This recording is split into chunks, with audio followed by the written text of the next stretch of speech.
Halo, selamat malam pemirsa. Ditunjuknya Kaisang Pangarep sebagai Ketua Umum PSI menuai kontroversi.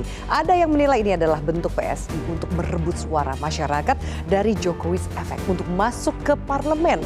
Namun tidak sedikit yang menilai dengan ditunjuknya Kaisang sebenarnya tujuan utamanya adalah merebut suara anak-anak muda. Karena gaya Kaisang dan juga lingkungan Kaisang yang menjadikan kiblat banyak anak muda saat ini. Inilah yang kami sajikan dalam editorial pada malam hari ini, segala jurus merebut suara anak muda. Bersama saya Afiani Malik.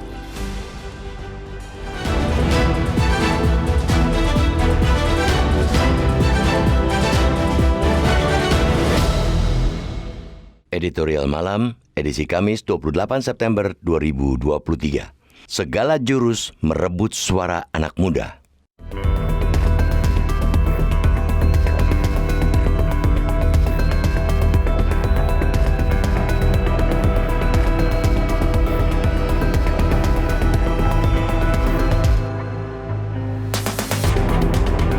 Terlepas dari cara tak lazim yang dilakukan Partai Solidaritas Indonesia atau PSI, keputusan mereka menggait sekaligus menunjuk Kaisang Pangarep sebagai Ketua Umum merupakan bukti sekali lagi bahwa kelompok anak muda ialah pasar yang sangat menggiurkan dalam konteks pemilu 2024.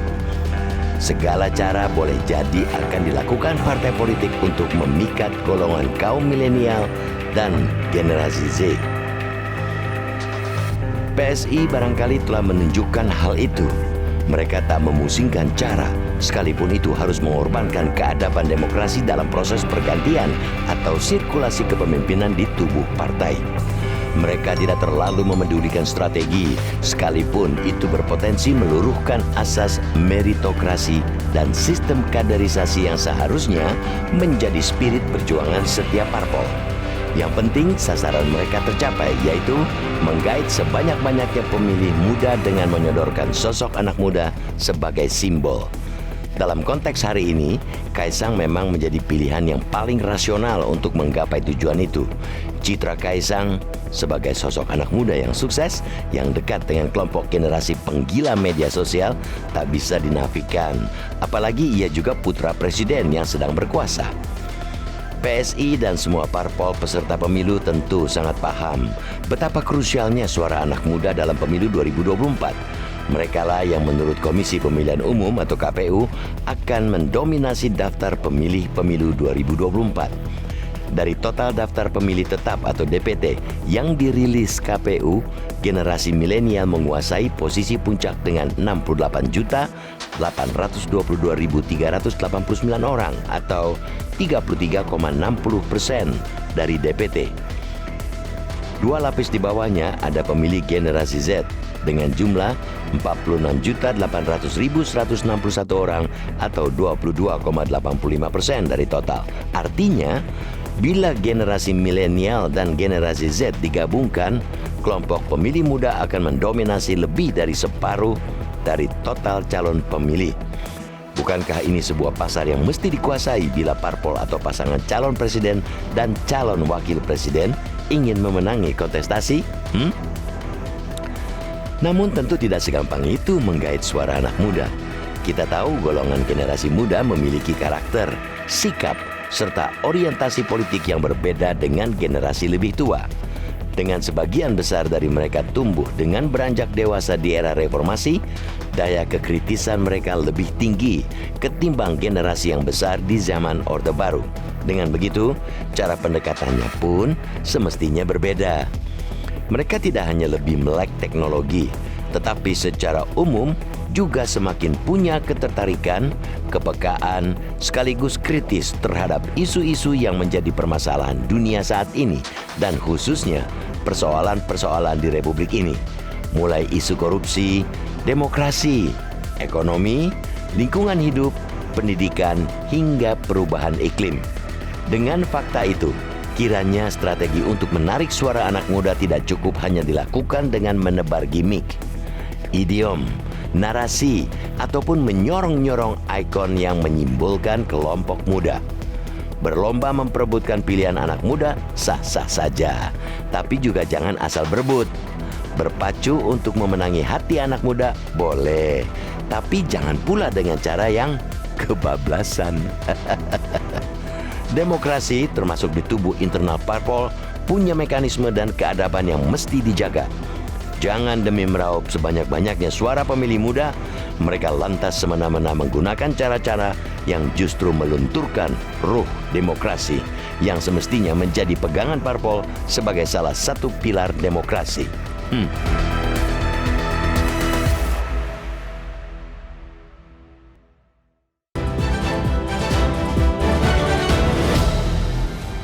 Dan bersama itulah yang akan kami sajikan dalam editorial pada malam hari ini, segala jurus merebut suara anak muda. Dan sudah bersama dengan saya anggota Dewan Redaksi Media Group, Mas Arief Suditomo. Mas Arief, selamat malam. Malam, Afi. Ini menarik, kita bahas anak muda yang ternyata bisa dikatakan pemilihnya di atas 50% nanti di pemilu 53%. 53% anak muda. 144 juta. Harusnya nih para baca pres ini berbenah diri karena harus mengkondisikan gaya komunikasi politik mereka ke anak muda yang punya kekhasan ya Mas ya? Betul.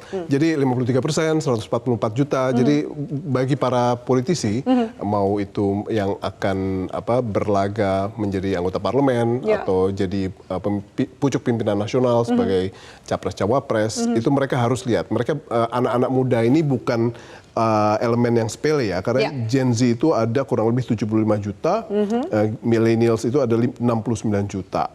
Dan ini merupakan salah satu statistik yang mereka harus pelajari baik-baik. Kenapa? Karena dengan angka ini, it doesn't take a genius, it's not a rocket science, bahwa anak muda harus menjadi fokus untuk mereka berjuang. Kalau tidak, ini adalah momentum yang akan mereka sia-siakan. Dan ini merupakan salah satu hal yang harus jadi PR buat para politisi kita untuk lebih mengerti mereka, ya. Karena untuk mengerti mereka, saya jamin politisi ini rata-rata akan amat sangat harus punya effort yang lebih untuk bisa mengerti mereka. Bagaimana anak-anak ini merupakan generasi yang sangat terbiasa dengan instant gratification, generasi yang serba ingin cepat, generasi yang kritis, generasi yang mulai peduli sama beberapa hal yang kita sebelumnya kita tidak pedulikan, mental health gitu misalnya, isu-isu lingkungan hidup, overthinking gitu ya, healing. Itu merupakan hal-hal yang harus menjadi PR buat anak muda dalam hal menarik mereka untuk lebih mau berpartisipasi dalam kegiatan-kegiatan politik ini. Iya, adakah kemudian dari pengamatan Mas Arief bahwa baca pres yang sebenarnya sudah mulai kena gitu di anak muda gayanya yang kemudian bisa menarik perhatian?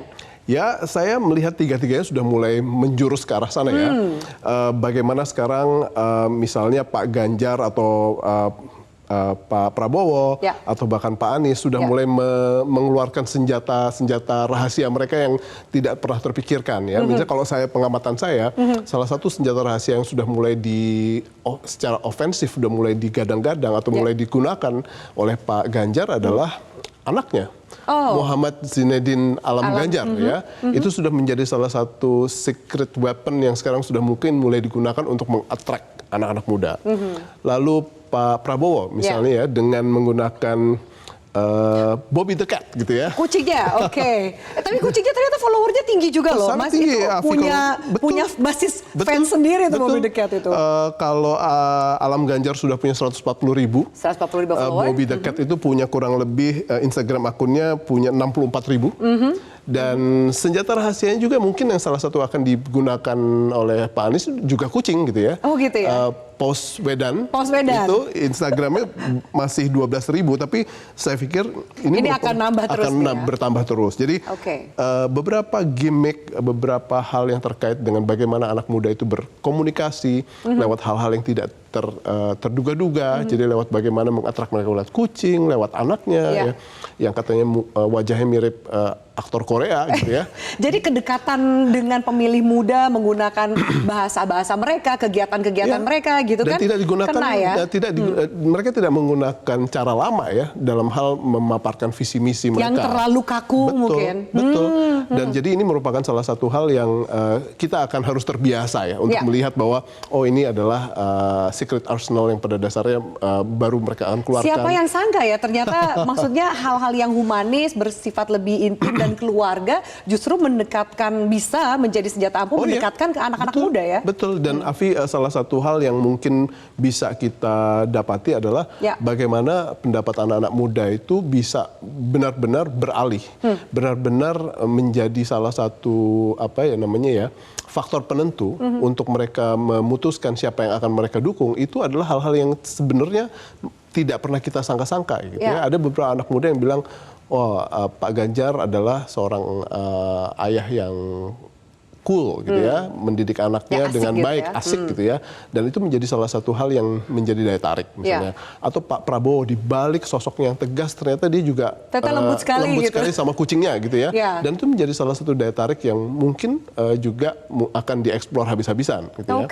Jadi kita akan terbiasa sama hal-hal yang sifatnya baru dalam hal melakukan peperangan politik. Yang nggak muncul mungkin di kompetisi pilpres sebelumnya. 2014-2019 kan nggak muncul nih isu-isu seperti ini. Jadi Bobby the Cat belum muncul. Bobby the Cat belum muncul ya. Jadi kemudian ini gaya yang baru. Harusnya ini menjadi perhatian dari tim ses dan juga tim kreatif masing-masing baca pres ya. Oke, Mas Arief, kita harus jeda. Nanti kita akan bahas berikutnya masuknya Kaisang juga menjadi ketum dari PSI yang dikatakan sebagai partai anak muda. Sejauh apa sih dampaknya di pemilih muda? Kita lanjutkan sesaat lagi. Tetaplah bersama kami. Itu ibarat bidak caturnya dari Pak Jokowi gitu. Nah mungkin Mas gimana meresponnya Mas? Ya udah, itu pengamatan dia, ya nggak apa-apa. Saya santai aja. Oke, kita membahas soal kira-kira ketika kemudian viral Kaisang menjadi ketum PSI, Mas Arief, sejauh mana sih ini dampaknya ke pemilih muda gitu dan juga dampaknya ke partai-partai yang juga lebih senior? Ya, saya mengamati ya dalam beberapa hal belum tentu anak muda itu langsung laku gitu ya, membeli sesuatu hal yang serba muda gitu ya, karena anak-anak muda ini belum tentu kok mereka memilih partai atau pemimpin yang juga anak muda gitu. Karena itu semua udah menjadi salah satu catatan di mana anak-anak muda itu butuh lebih dari itu. Jadi mereka butuh tauladan, mereka butuh bagaimana pembuktian cara mereka berkomunikasi, lalu rekam jejak juga merupakan salah satu hal yang mereka perhatikan. Visi misi terhadap beberapa isu-isu tertentu, misalnya lingkungan hidup, atau tentang job creation, itu juga merupakan salah satu hal yang mereka ingin dengar. Gitu ya. Makanya kalau kita lihat sekarang bagaimana anak-anak muda dari kampus itu mulai mengundang para baca presnya untuk debat di kampus. Itu kan salah satu bentuk bahwa ada loh sekelompok anak muda yang intelektual, ini mengundang mereka untuk mereka baca pres ini memaparkan visi mereka, visi ekonominya, visi hubungan luar negeri, visi politik seperti yang selama ini kita lihat. Tapi ada juga loh nanti yang mungkin akan mencerna itu lewat sosial media gitu ya. Dan ini ya, kelompok ini yang pada dasarnya akan memiliki sebuah proses pemahaman yang tidak bisa serta-merta kita rumuskan begitu saja gitu ya. Jadi ada berbagai macam elemen yang harus sangat dimengerti oleh para politisi ini untuk bisa menarik hati mereka. Kreativitas juga merupakan salah satu hal yang pada akhirnya menjadi salah satu pertimbangan yang harus mereka lakukan. Karena siapa yang pernah menyangka ya bahwa anak muda itu ternyata sempat tergugah dengan penampilan atau bagaimana karakteristik Pak Prabowo dalam berinteraksi dengan kucingnya gitu ya.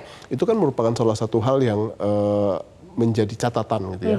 Dan ini merupakan semua menjadi salah satu hal yang nanti harus dirumuskan juga oleh KPU gitu ya, karena ada berbagai macam karakteristik atau temuan yang ditemukan oleh beberapa peneliti sekarang bahwa ternyata anak-anak muda Gen Z milenial ini memiliki ketertarikan yang sangat tinggi sama politik.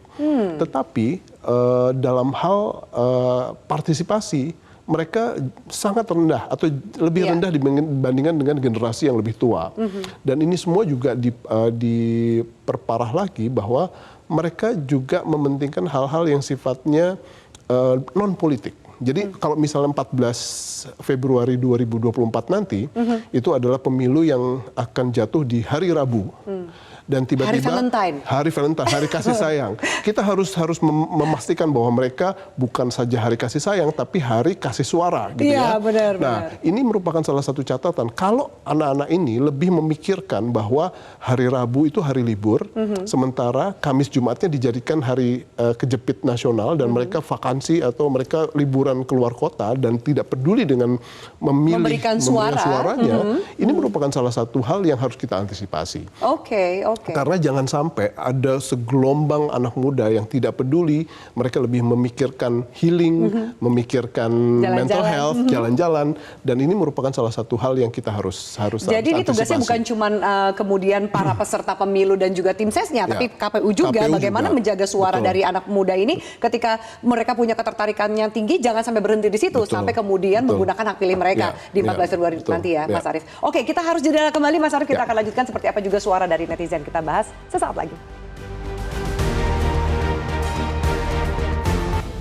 Oke, baik. Dan ada pertanyaan yang kami lemparkan kepada netizen di aplikasi X Metro TV. Apakah strategi menjadikan anak presiden sebagai ketum parpol akan menggait suara pemilih muda? Ini jawabannya tidak, 72%, dan ada yang mengatakan iya sebanyak 28%. Mas Arief, dengan 72% yang mengatakan tidak, sepertinya memang seperti tadi Mas Arief katakan, menjadikan anak muda sebagai ketua umum partai tidak otomatis langsung bisa meraup suara anak muda. Perlu banyak proses lainnya gitu ya, Mas? Ya, ada beberapa elemen ya. Misalnya cara berkomunikasi, rekam jejak, visi misi yang terkait sama hal-hal sifatnya hak asasi manusia, lingkungan hidup, sustainable development, job creation, mental health, itu menjadi salah satu hal yang mungkin untuk generasi tua nggak seberapa jadi topik ya. Tapi begitu hal ini menjadi salah satu materi campaign, itu menjadi salah satu yang matters buat mereka. Apakah para kandidat ini berhasil mendeliver ide-ide itu atau tidak, laku atau tidak konsep mereka tentang elemen-elemen tersebut.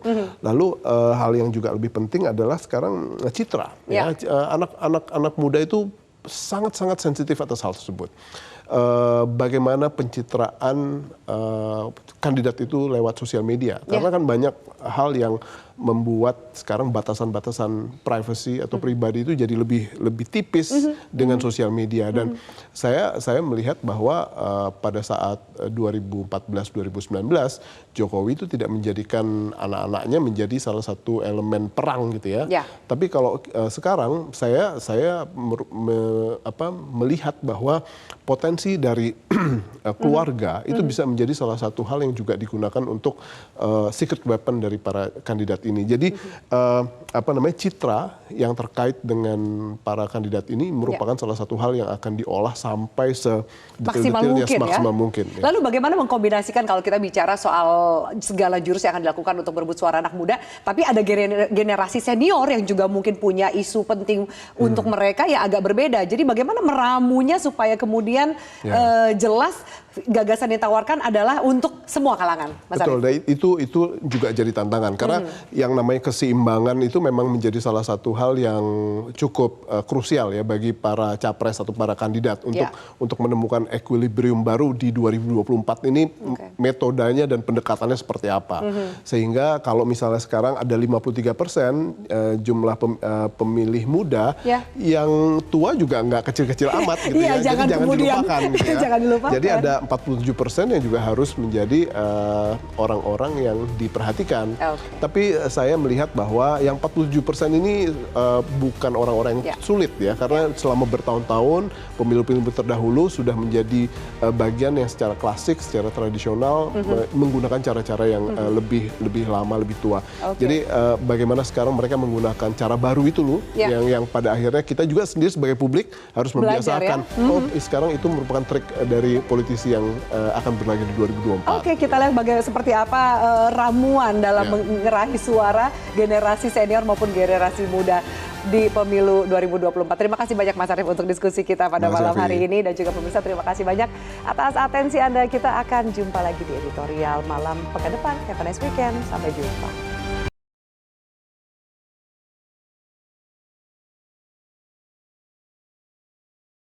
Jelajahi cara baru mendapatkan informasi. Download Metro TV Extend sekarang.